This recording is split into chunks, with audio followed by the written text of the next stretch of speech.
Hello, it's December 2025 when I'm recording this, and it's my birthday month. And so, to celebrate that, I'm offering 25% off my e courses and also my resources on my website with the code DEC25.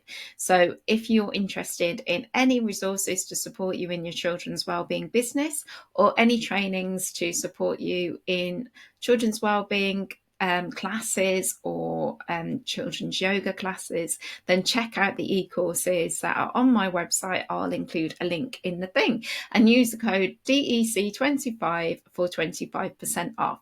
And that is because, firstly, it's my birthday month and I wanted to celebrate that. And secondly, I'll be making some updates to these in January and onwards, depending on how long it takes me.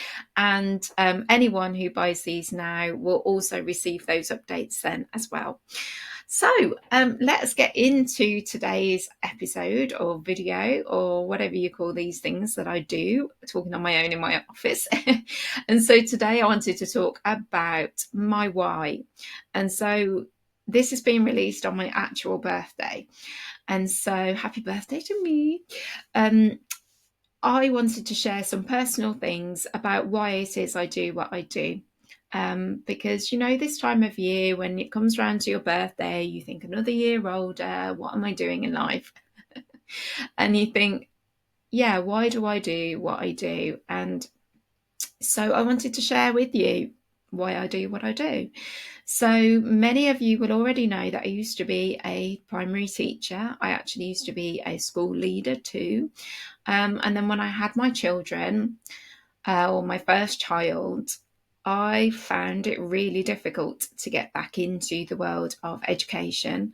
And I experienced my own mental health issues. I experienced anxiety disorder, and I felt like everything that made me a good teacher just came out of my body when I became a parent. And I really struggled. And so I really, really relied heavily on my wellbeing practices to support me at that time.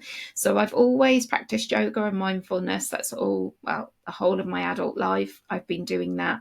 I did a British Reel of Yoga Foundation 1 and 2 back in 2009, I think it was. 2009, something around about that time, because I'd already up until that point found it really, really interesting, really useful. And I really relied heavily at this time on my wellbeing practices.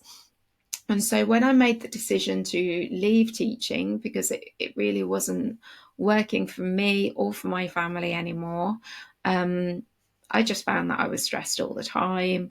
I felt like I wasn't doing a good job either at school or at home. And I felt like my head was just full. I knew I needed to do something to support myself. And so that is when I trained as at first a children and family yoga teacher. And so it all kind of stemmed from there. I just knew it was something that I was passionate about, and it was actually the only thing I really believed in at that point. It was the only thing that I knew to be true. When I was teaching, there were lots of things I was teaching that I didn't actually really believe in. I found myself thinking, why am I teaching these children this when my own child is this age? It was actually when my child was in year 1 that I made the final decision to leave classroom teaching as it was then, because I was teaching year 1 and my child was year 1, and I was like, what I'm teaching, it doesn't, why am I doing this? I found myself really questioning the purpose of what I was teaching. And so that's what made me decide to actually do something that I believe in. And so what I do now is just purely what I believe in. I don't teach anything that I don't believe in. And that's a real core value of mine, is that everything that I share is something that I actually believe works. And it's also really based heavily in the psychology of it and the evidence-based practice of it all. So you may also know that I've got I've got a master's in mental health and wellbeing in education. This is something that I did a few years ago now, a couple of years ago. I can't even remember how many years ago, 3 years ago, something like that. I did it as distance learning because I just wanted to be sure about what it is I was delivering and ensure that everything was evidence based. And so that is why I do what I do. Firstly, because it was the only thing that I actually believed in at the time when I was going through my own anxiety issues. And secondly, because I wanted to share it. I wanted to share it with other children. And now I also share it with adults too. And mainly because I realise that it starts with the adults, doesn't it? If we can teach adults these skills, then it ripples out. And actually, this is what my master's dissertation was about the power of what we deliver. And I discovered that actually it does ripple out.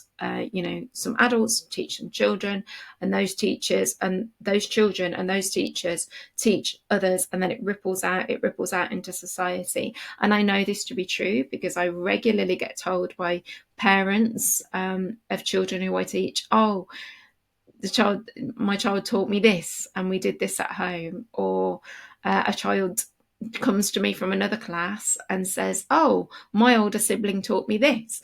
And so I know that things do ripple out, and I know the power of it. And so that is why I do what I do. It's partly selfish because I only wanted to do what I believed was healthy for me. And I only wanted to do what was good for my children. Um, and I wanted to focus on the mental health and well-being of me and my family primarily. And I felt like if I put this at the forefront of what I do, then I'm better equipped to be able to do that. But also so that I can share these skills with other people, because I believe them to be the most important things. Because as I say to my own children, the most important thing is our mental and physical health and well-being and our relationships. For me, those are the most important things. And so that is why I do what I do with children and with adults in my actual well-being classes.